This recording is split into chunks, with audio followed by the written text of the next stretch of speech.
Thank you so much, ladies and gentlemen.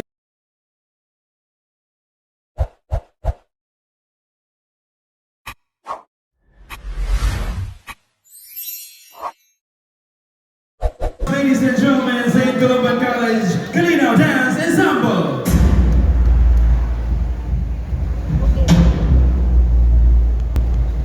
Ladies and gentlemen, please welcome your organic host from Tangub City, Jerba de la Peña. Good evening, ladies and gentlemen, SSES and to everyone. Maayong gabi, kanatong tanan to everyone. Let us give ourselves a big warm applause.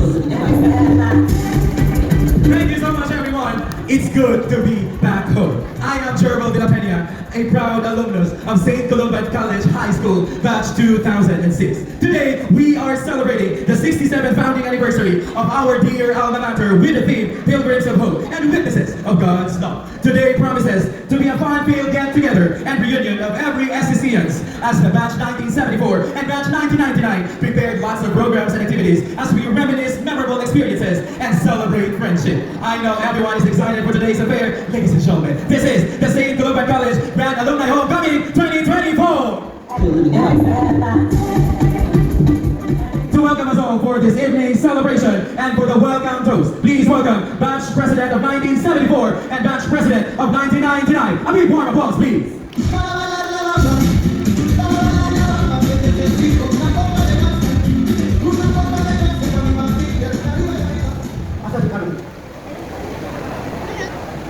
Karin.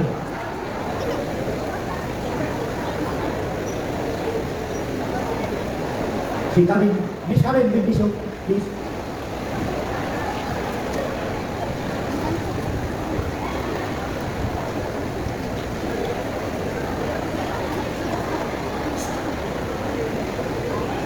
Panagdait sa tanan sa sumbay.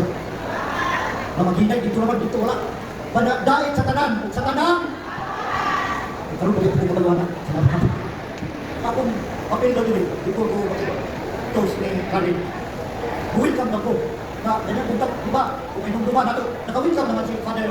Di ba to? Di Father, di ba so welcome us di sa Masulog o Sumini? Anyway, kaduha na siguro ni part 2 sa welcome. Walay daghang istorya kabutaran di patang mong welcome. Kaning tima karon nga atong sa ulo. Kaya ito tima na to. Nabay maka-istorya na. Karin, asam ka? Ang tima na to, kung atong ang bahay sa Barrio Fiesta. Isa ba ito yung tima na to karon kanin? Dalaw? Keeping Filipino tradition alive. Tayo na sa Barrio Fiesta. It is not really foreign to us as being Filipino. It is part of our tradition and culture. Maka sinubit bitang pista.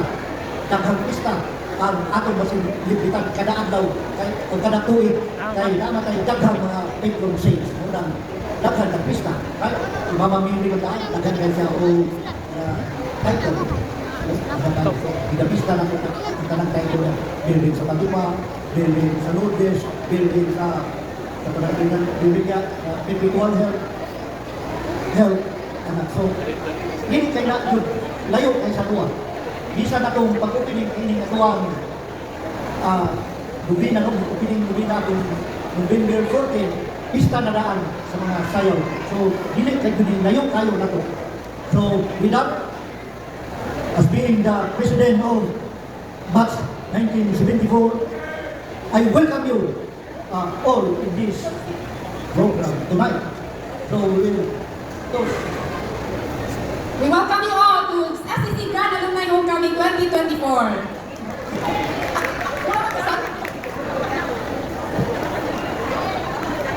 Ladies and gentlemen, let us give a round of applause to the batch presidents of 1974 and 1999.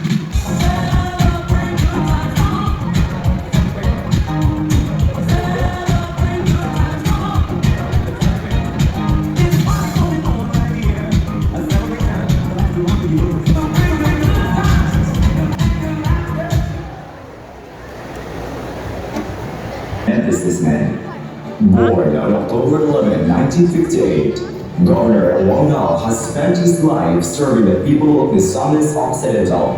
He represented the 2nd District from 2013 to 2022 and was the House Deputy Speaker from 2019 to 2022.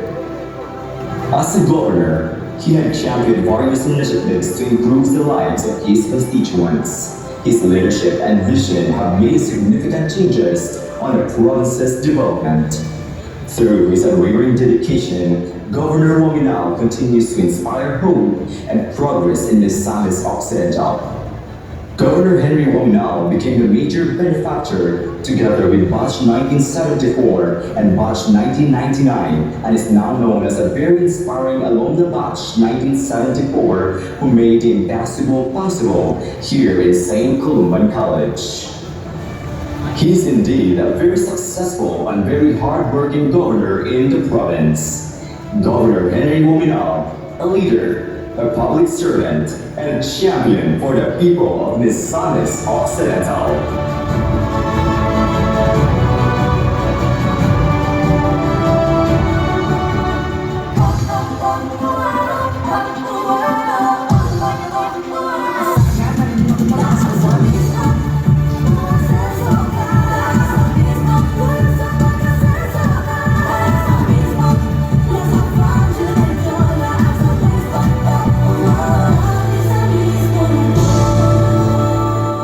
Ladies and gentlemen, let us all stand as we are to welcome for his inspirational message, Misamis Occidental's champion in progress and development. Ladies and gentlemen, Governor Henry S. Wang Nao.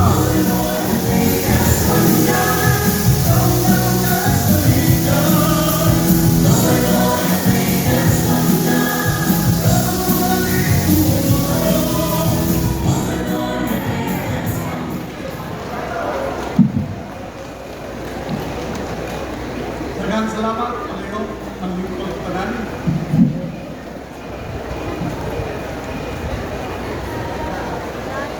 Unahon nako pagtibayan ang atong chairman sa Board of Trustees sa St. Columban College, ang atong Arsobispo, the concurrent Archbishop of the Diocese of San Juan del Sur, and that of Misamis Occidental, Archbishop Martin Umuan. Can we give him a big hand, my fellow alumni?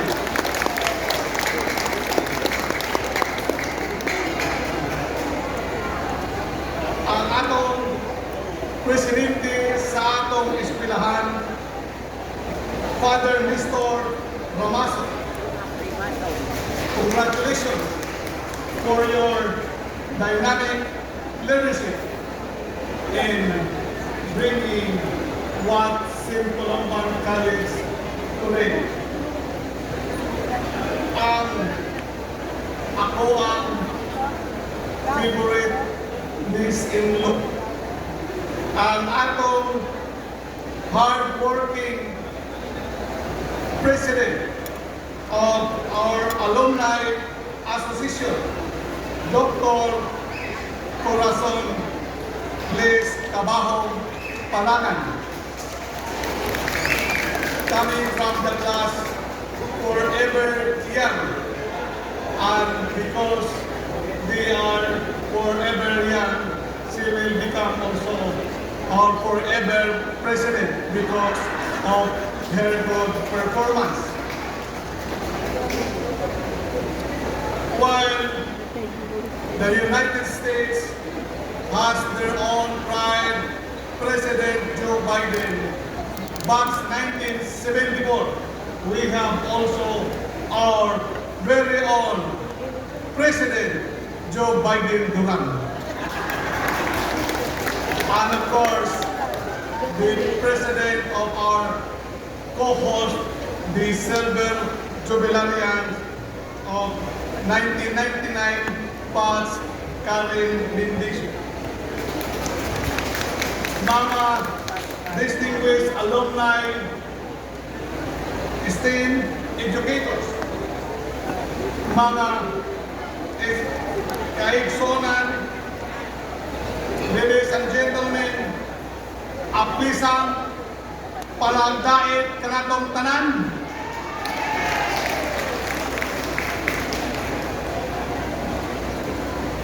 It's an honor to stand before you today as we come together to celebrate this special homecoming event. Whether you are coming from near or far, it's heartening to see so many familiar faces and new ones alike. Proof of how St. Columban College community continues to grow and thrive.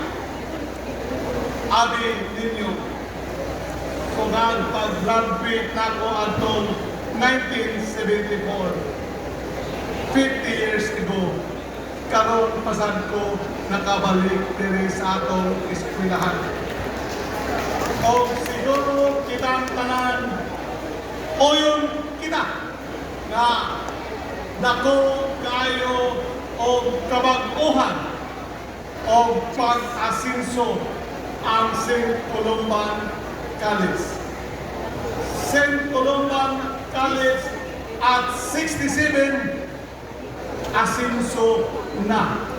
O yung matatanan?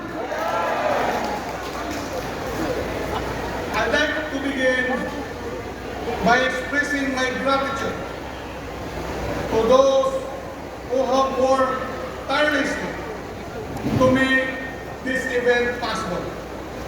The St. Columban College administration, headed by Father Nestor Ramazo, and the Alumni Association, together with the officers and members, headed by Dr. Liz Cabajo Palaga. You all deserve a round of applause for your dedication in bringing us together today. Tagaan natin sila o masipang palaka. Medyo hinay-hinay man o pakpak. Ato kuno testingan kung unsa ka excited kita karon nga mga alumni nga niya karon diri. Naay mga preparan sa tuang organizers na mga rappers diri sa atubangan. Gusto ba ninyo na ato ning dumakan? Kung